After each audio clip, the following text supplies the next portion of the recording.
Hey everyone, thank you for joining me. Welcome back to another live episode of Wealth Tips with Dr. Mark. Today, I'm continuing my small business series. I'm really passionate about helping small business people grow their businesses and become successful. As you know, I have a PhD in finance, I have an MBA, I have extensive experience helping startups. I've done hundreds and hundreds of them, helping them become more successful. And so what I try and do is think of things that will help you and get you thinking about ways to make your business more successful. If you ever have any questions that you want to talk about, feel free to drop me a message, drop me a comment or something and let me know, because I'm always looking for new topics and I love to talk about this stuff and help people out. Today what I want to talk about though is, do you listen?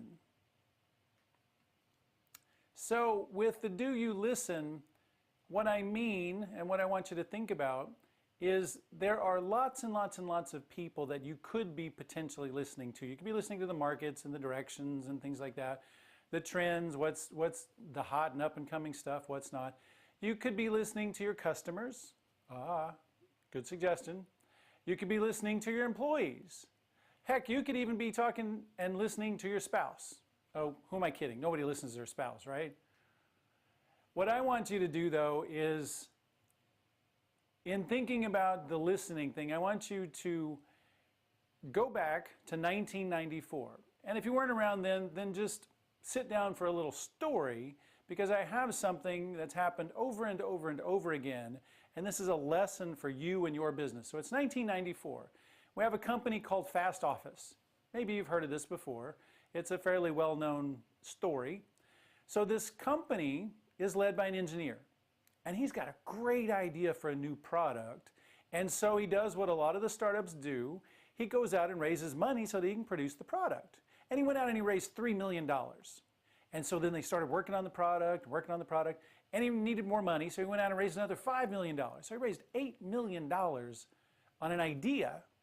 He was an engineer, and it's an interesting idea, but he didn't actually have a product. They were making the product from the money that they had raised from their investors. It took them 18 months to go through the process of making the product. So what was the product? Well, kind of like our modern day multifunction printer machines. This was a mobile office in a box. The thing was going to do fax, it was going to do voicemail, it was going to do email, it was even going to be your phone system all in one package. So you had video conferencing, you had email, you had phone, you had fax.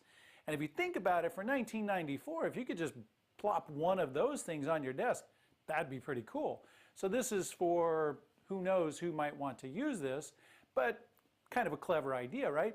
So they built the thing, and then they priced it, and the price tag that they were trying to sell it for was $1,395. So it was $1,395. As most of these companies do, they built their product and then they went to try and sell it.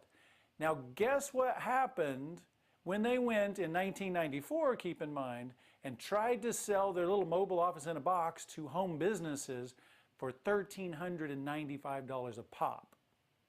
There were crickets. There weren't any customers knocking down their door to buy this thing because the price was way beyond what people were willing to spend for that problem. So as a lot of these companies do, they went and they fired their director of sales. It's your fault. You should have done a better job selling our product. So they got a new director of sales, and that person said, hey, you know what? Let's go after businesses because they have money, and they would be willing to spend money for their remote offices for a product like this. And as you can imagine, that didn't work out very well either. So the company ultimately went out of business. What does that have to do with listening? Well, here's the key. They never listened to their customers because they started the process backwards. They started out with, let's build this really cool product, let's price the really cool product, and then we'll go find people to buy it. That is the opposite of the process that is successful for most small businesses. Now, there are lots of companies that do this, but there is huge potential and huge risk in that process. What do I suggest?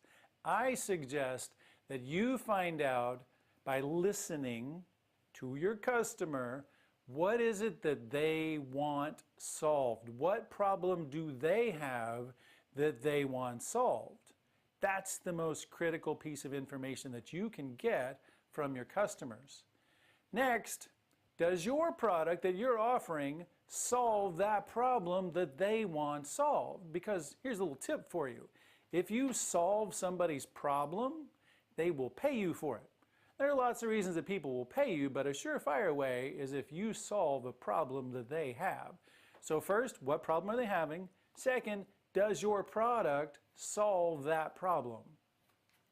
Next, can I solve their problem with my product at a price where I can actually make money? That $1,395 product that we were selling, people were saying, yeah, I'd give you $300 or $400 for it. We can't sell it for $300 or $400 because it costs us $1,400. That needs to be what we get in order to cover our costs and stuff. So for your product, does it solve their problem, and can you sell it to them at a price where you can still make money and stay in business? Next, do you have enough information about your customer, their problems, your products, and all the stuff in order to go make sales? If you do, go make sales.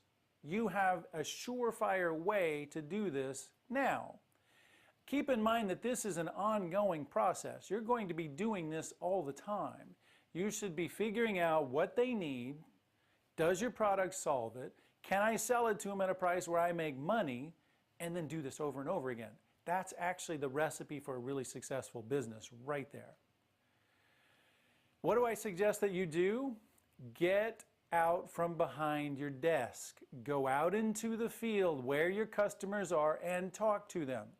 And listen to them, of course. If you're in their environment, if you're interacting with them, they will tell you what they want. They will tell you what they're willing to pay. They'll give you clues that you can use to have a successful business and to change perhaps your product mix or your service mix to better suit them. Talk to your customers in person when you can, and make sure, as always, that you're adding value. You want to make sure that you can make a profit. Making profit in business is not bad, as people would have you to believe. If you don't make a profit, you go out of business. That's not a good thing. So we have to make sure, though, that we can add value to our customers. So to recap, we talked about I have to listen to my customers. I have to find out what problems they have. Can I solve their problems in a way that I can still make money? I hope that you found this enlightening today. If you ever need any help with your business, please let me know. Again, I am Dr. Mark Lane. Thank you for joining me today, and I look forward to seeing you next time. Bye.